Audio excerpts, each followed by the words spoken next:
What I do, I commit that I'm going to write 2 hours a day. I put classical music on and I write.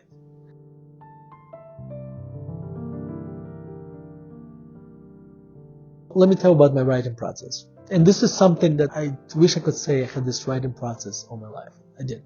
But I probably developed it over the last maybe 7 years. So I wake up almost every morning about 4:30, 5 o'clock. I basically get up, I go make coffee, do some push-ups at times. I either go to the basement or in a bedroom I have a chair. I put my headphones on, I put classical music on, and I write. And for 2 hours, I don't answer texts, I don't answer Slack, I don't go on Twitter. All I do is write. When I tell people about this, they usually feel like I'm suffering. I'm kind of like I'm doing this. I can't wait to wake up and do this. I look forward to it every single day. But I'm sure it's something that it's the habit I developed, and it's the attitude I developed over time when I started to look forward to writing. I'm sure this was not something that was innate to me. The way I write is that I mostly rewrite, meaning that if you look at the first draft of what I wrote, it's embarrassing. But in the beginning, all I'm trying to do is just to get the thoughts out. And then I go through kind of one sentence at a time. I try to rewrite it. There are different schools of thoughts about writing.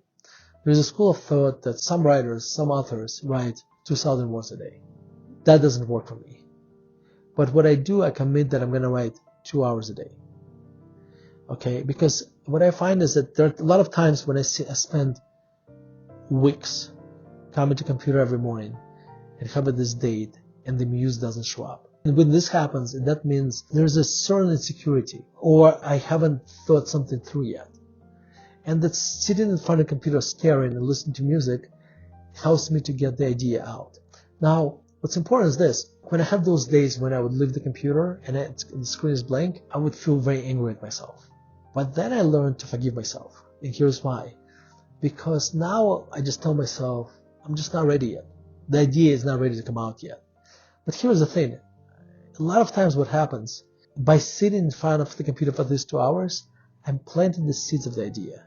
And then it just goes into this labyrinth of my subconscious mind. And then when I go for a walk in the park, suddenly I look at the pond or the ducks or the trees, and something clicks, and I have this aha moment where I realize, well, this is what I want to say, or this is how I'm going to say it. So next day when I come back to writing, I'm ready. And the idea will come out. It's actually forgiving yourself for not completing something. Maybe not even to look at it this way. It's basically saying, sitting down to write and have a blank piece of paper, that's still writing. It's just that writing is happening in your subconscious mind. So that's my writing process.